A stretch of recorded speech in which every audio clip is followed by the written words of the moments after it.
They were in Charlottesville. They were in Gettysburg. Then their group fell apart. Now they're rebuilding from the ground up. This is the birth of a militia.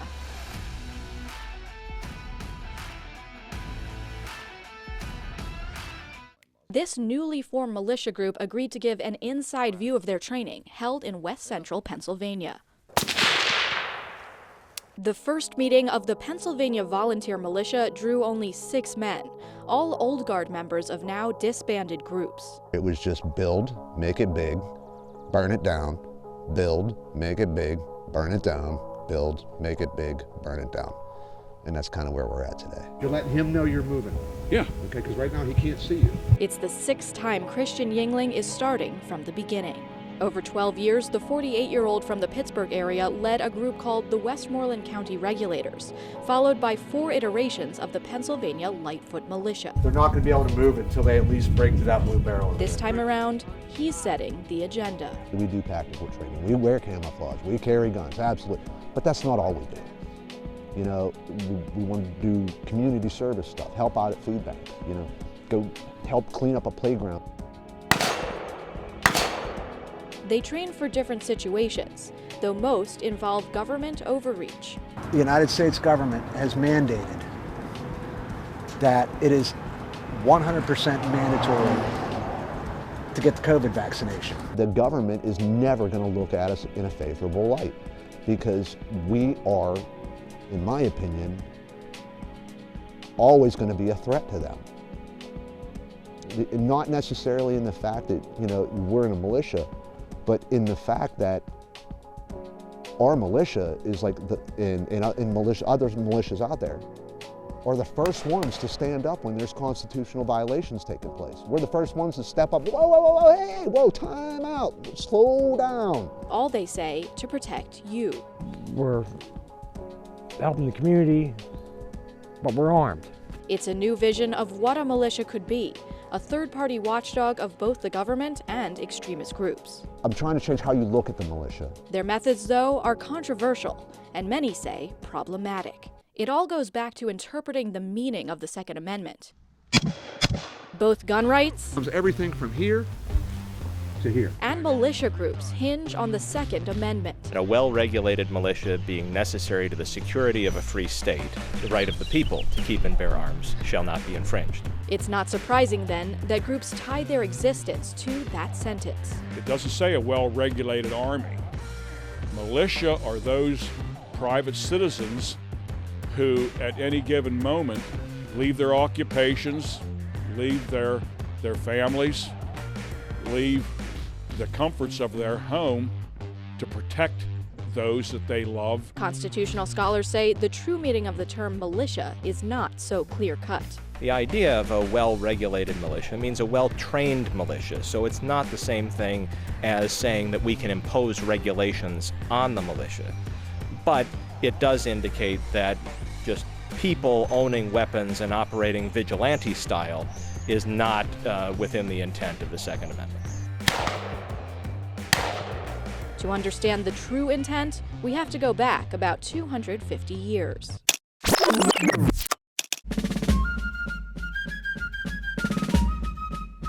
Colonial militias were akin to an early form of the draft. All able-bodied white men were required to serve. As the United States developed a professional army and police force, the need for militias went away. Fast forward to the 1990s, when a new militia movement was born. The historical or statutory militia is a completely different thing from militia groups in the militia movement. The new militias serve a different purpose, with a strong focus on protecting society from a tyrannical government. Thomas Jefferson said, "The tree of liberty, from time to time, must be replenished by the blood of patriots and tyrants." To do that, they need guns. The militia movement is completely wrapped around the issue of firearms. The International Small Arms Survey says the U.S. has the most civilian-held guns per resident in the world. Pennsylvania volunteer militia members believe our government wants to change that. Our vice president said that during the campaign. They openly said that they are coming for our guns. That's a challenge. a challenge this militia is ready to take on. You come from me, and you threaten me, it's hard to tell what this boy's going to do. Watching a militia in action, it became clear that they both emulate and are suspicious of the military and law enforcement. This militia says authorities welcome their help. To keep the peace, they dress for war. If you're an average civilian walking down the street and you walk up on me and I'm carrying a battle rifle, I'm carrying 7 magazines, a sidearm, in military garb, and you know nothing about me, would you be scared? Damn right you would. And sometimes that's needed. People being scared? Not being scared, but not being brazen either.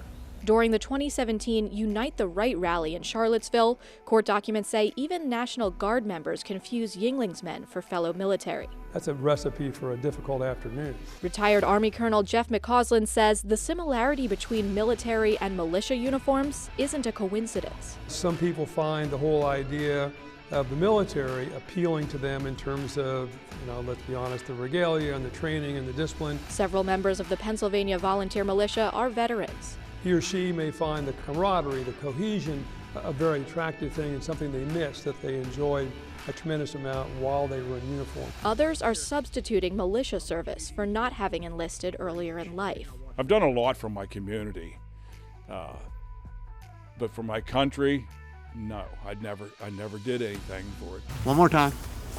Commanding Officer Christian Yingling served 3 years in the Navy. He says his military-style training prepares his militia to assist law enforcement. Law enforcement, A, is vastly undertrained. These guys need help, and we can give them help if they'll let us. Yingling says he worked with Pennsylvania State Police and the Gettysburg Police Department to protect protesters at the Defend Our Flag rally in Gettysburg on July 4, 2020. Pennsylvania State Police wrote in an email, "The statement regarding Christian Yingling is false. He did not reach out to PSP during the Defend Our Flag rally." State Police say they don't coordinate with militia groups in any manner, though militias sometimes warn them that they plan to come with weapons to an event. Gettysburg Police Chief Rob Glennie says the Pennsylvania Lightfoot Militia did alert police they were coming, and that police told them, "We aren't asking for your help, but we can't prevent you from coming." In general, McCausland says military and law enforcement would prefer the militia stay home.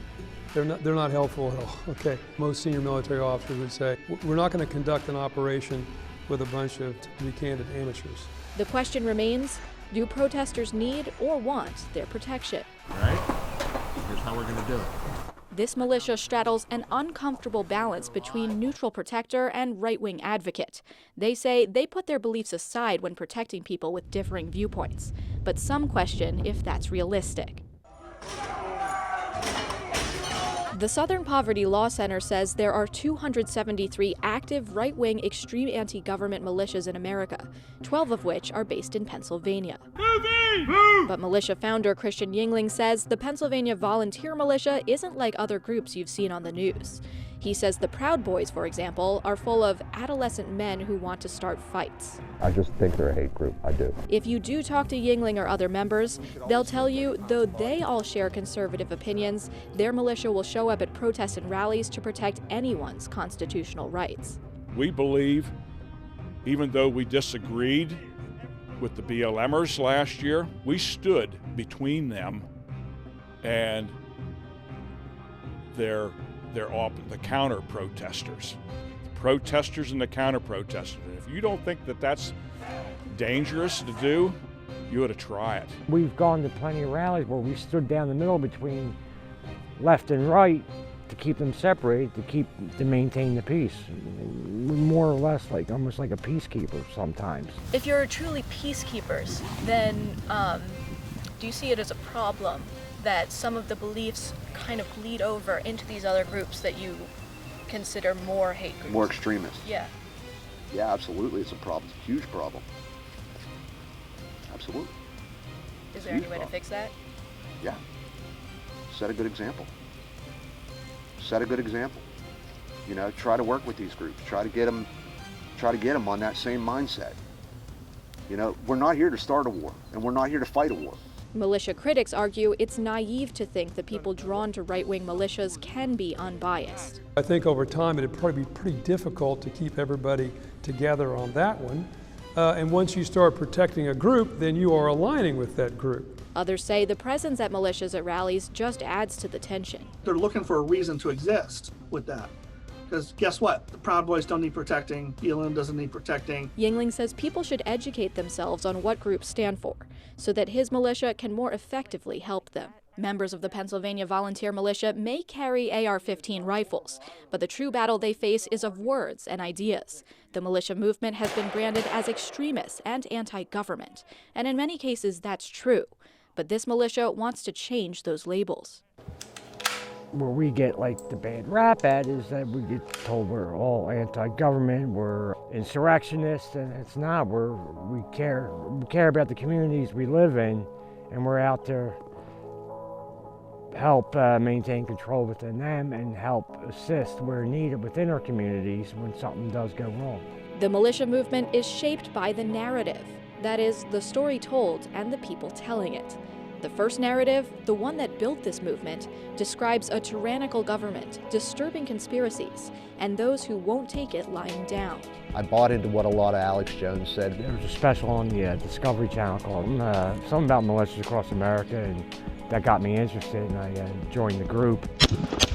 As the militia movement rose in prominence, another narrative emerged. Racist right-wing extremists who want to overthrow the government. They have no legal authority. They are, in essence, a posse, an armed posse.